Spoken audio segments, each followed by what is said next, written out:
comments?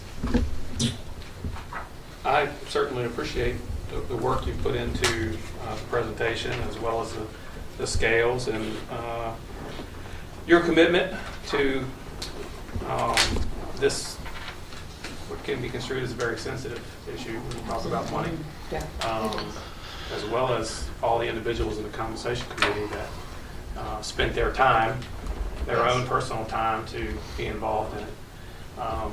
With that being said, if there's not any more discussion, I'd like to make a motion that we take Ms. Bennett's recommendations for the teachers, athletic trainers, principal, assistant principal, administrative assistant, school secretary, and the other classifications that we mentioned just a minute ago,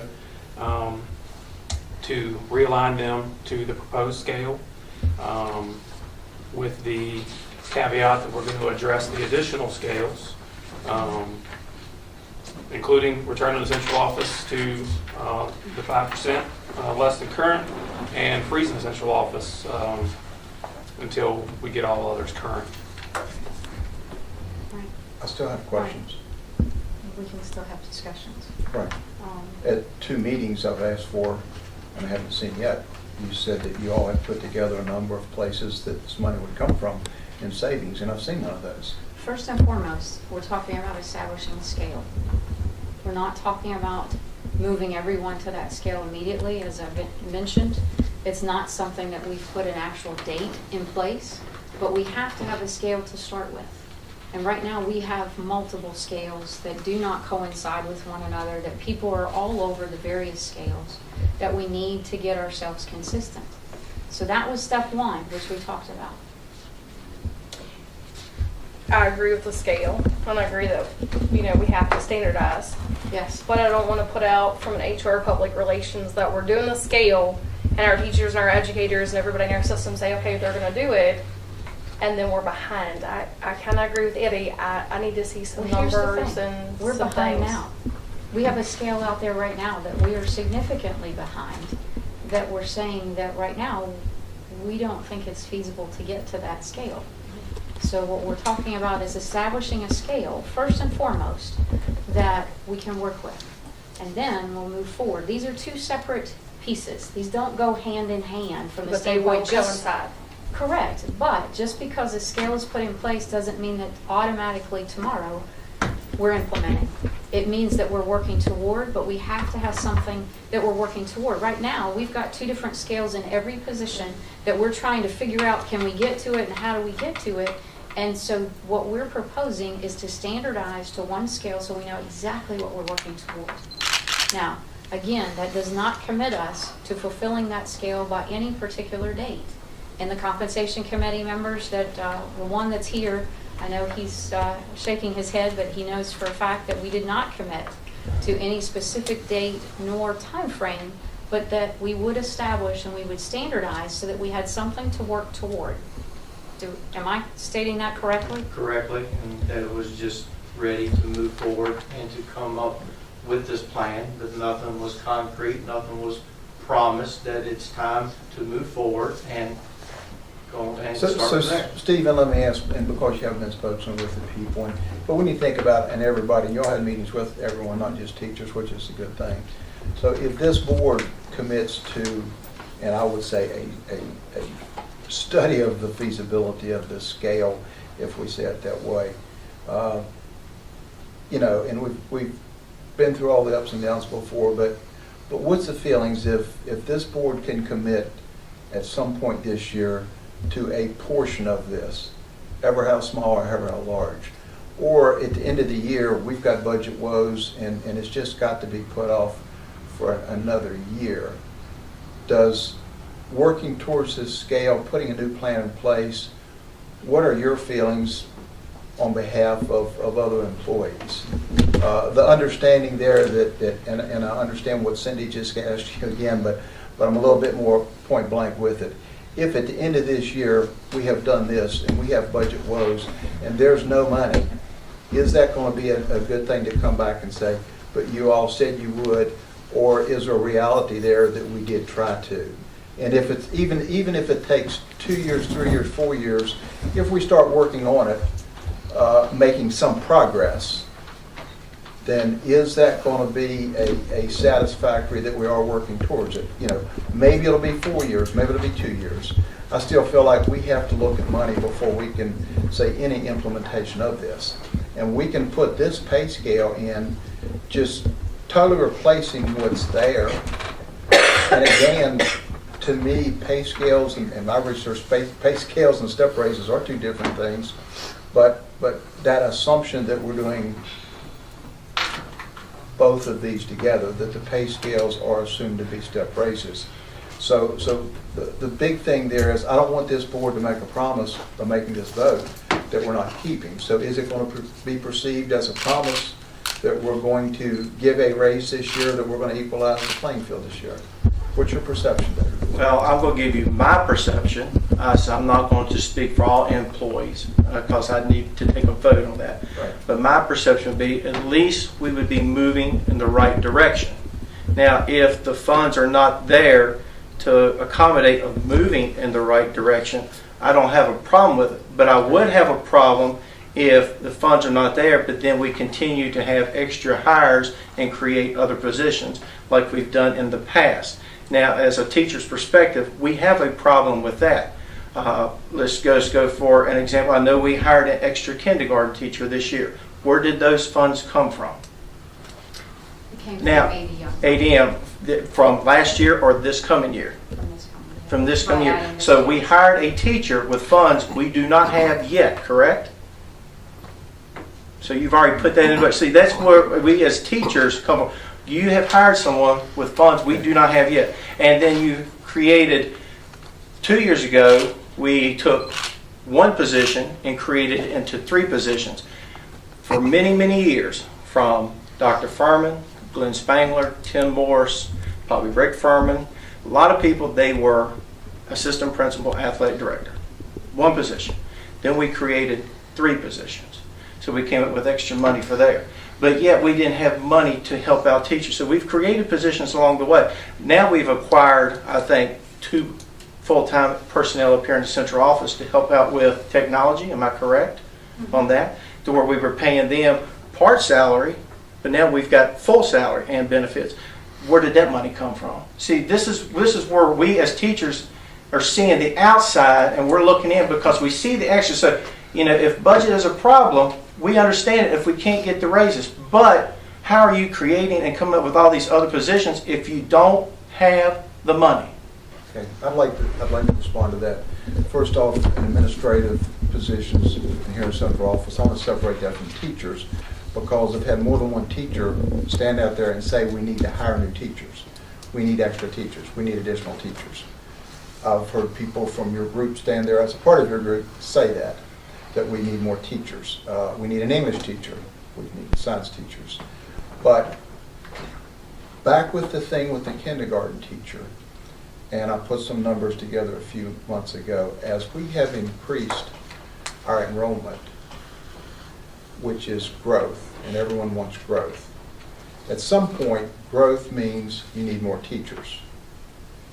Now, as we added the kindergarten teacher, I'm still disappointed that we weren't able to add a pre-K teacher because that type of funding in the future could have enabled this school board to potentially give all the employees additional raises because of additional ADM. As we have new students come in, with the pre-K and the kindergarten, when we turn students away, we're turning potential 12-year students away and siblings. So, you know, a lot of things we can pick on, and we may not need an English teacher, we may not need an additional history teacher, but as the elementary growth has continued for the last few years, to keep those students in our schools, which does bring in the ADM, and there is a plateau that more students mean we have to spend more money.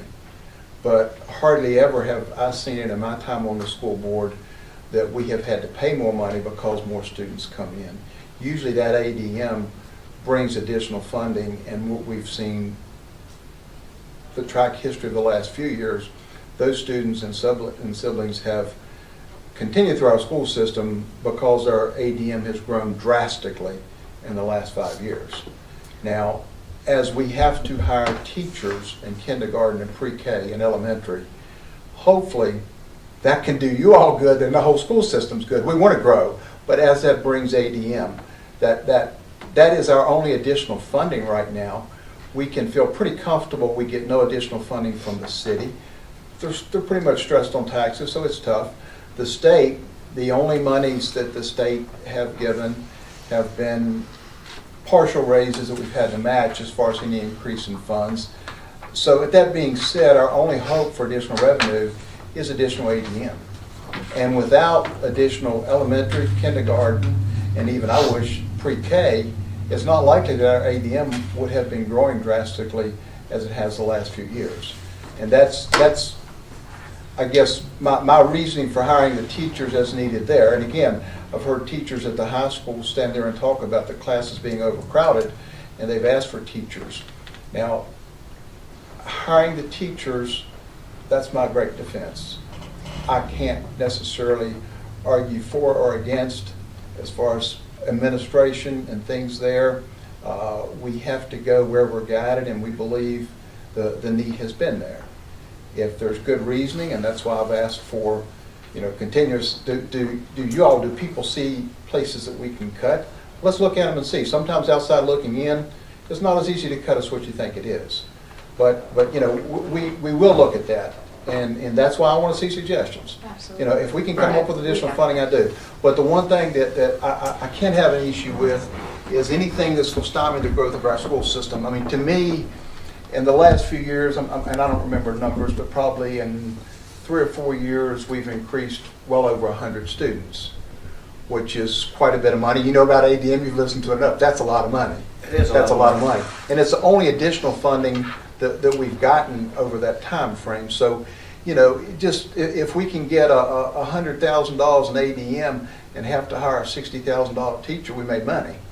And the expenses, even though some folks don't believe it, the additional expenses, if you look at what it costs per student, are lots more than ADM money. But you know enough, and you've been around, if we had one more student in a classroom, that's not necessarily increased our cost of teaching a lot. It's just changed the average of everyone in there.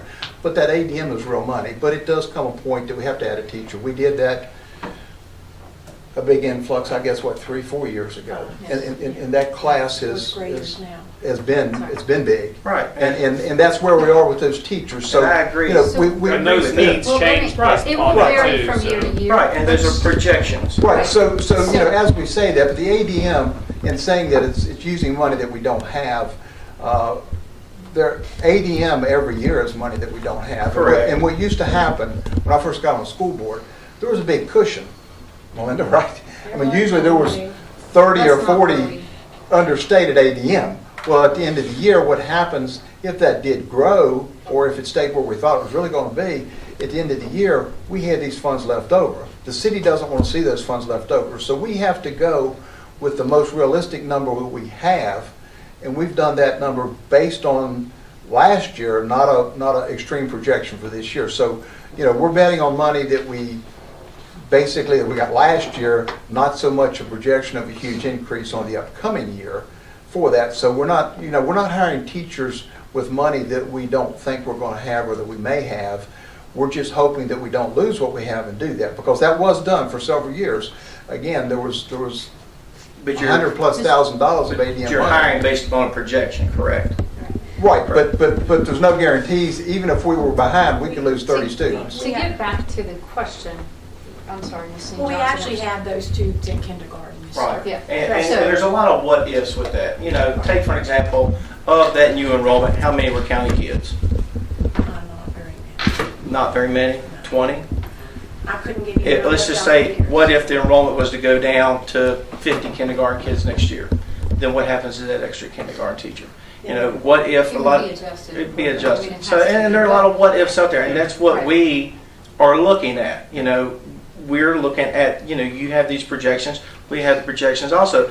But if a lot of those were county kids, what if they decide to move back to the county? And then you've hired an extra teacher that you possibly, To go back to the original question, if I may, and I Go ahead. appreciate all I'm that sorry. you've spoken and asked questions, but I believe Mr. Clemens asked the question of, and again, I know you can only speak as one teacher. Right. And one member, and we appreciate that. But salary scale being standardized and put in place with the school board looking to work toward that, is that seen as positive? That is in your very opinion? positive, yes. Okay. Yes. And whether we're able to achieve the full scale or not, it is movement. It is Is definitely that movement. seen as a positive? That's more component? than we've done in this past 6 years. Correct. And in regards to your concerns and the valid points that you brought up. Absolutely. I hear it. I hear you. We do. And I understand you. And I think through the committee meetings and everything that we did, I think we kind of were on the same page, moving in the same direction. Right. I think we are. So Right. it's not Yes. that, all that we understand. Right. And we took And are gonna exactly take what we into heard at account those as well. meetings while we're trying And I to know work that toward this. and I know this is not going to be fixed overnight. Right. You know, The other thing, and Steve- it may be something that could be fixed in a year or 2 years. But we also have some of those teachers right now that could possibly retire in a year or two that were frozen right before the top of that scale. And that's going to have a major impact on their retirement. So that's, we'd like to see it pushed as soon as possible so it doesn't affect their retirement. One other thing too, as your statement about us doing on projected funds, I hope and I think you would realize everything we do, regardless of ADM, everything we do with state funds is projected. We don't have a good idea. We don't have a good idea what the state's going to give us next And year. that's true. So, it's all a roll of the dice, But- but everything, and even, the city has, Now let's go. Now I think the city has always been there for us. The city Yes. has always been well funded, and even in No, 2011, 2012, what I was funded gonna us say, 110%. They have than we assured needed. us right now of a Right. percentage, but if their revenues go down, ours is with it. Right, but our locality is going to do what they can. They've always been supportive. They No, I don't- And I don't- we can't deny that. No, I don't deny that, but what I'm saying is what they've done now is tied that with a percentage, and they've told us if their revenues go down. So we're still in projections. Every piece of income we have is only on projections. That's the problem. That's what I'm saying. It's not just the ADM, the students, how many new teachers we hire that put those variables in it. The state funding, we wait, and they get 3 budgets out there, they get 3 allocations out there, and they all get changed and worked out. So we're months waiting to see what the state's going to give us in funding. So, as we build a budget, that's a tough thing for us. We can't, until May, normally, that we have all the numbers in to really know what we're going to have. But all we can do is project based on what we think and based on what we did this year. And the state can just pull the rug out from us, like they did on raises, last year. But They we give made- us, we- but they we give us made an that assurance. happen. We Right. made the commitment to Yeah, our they staff, gave and us an that's what we're assurance they were talking going to about do that, tonight. and at the last minute they didn't. So even taking the state at their word, if you would, and we projected based on that income, we still didn't get it. But we held up with you all and all the employees, and we put that in place. So, projections are tough, but that's what we have to do. Mr. Clements, thank you for your comments. Mr. Dressler, thank you. And I appreciate your honesty, and we appreciate that very much.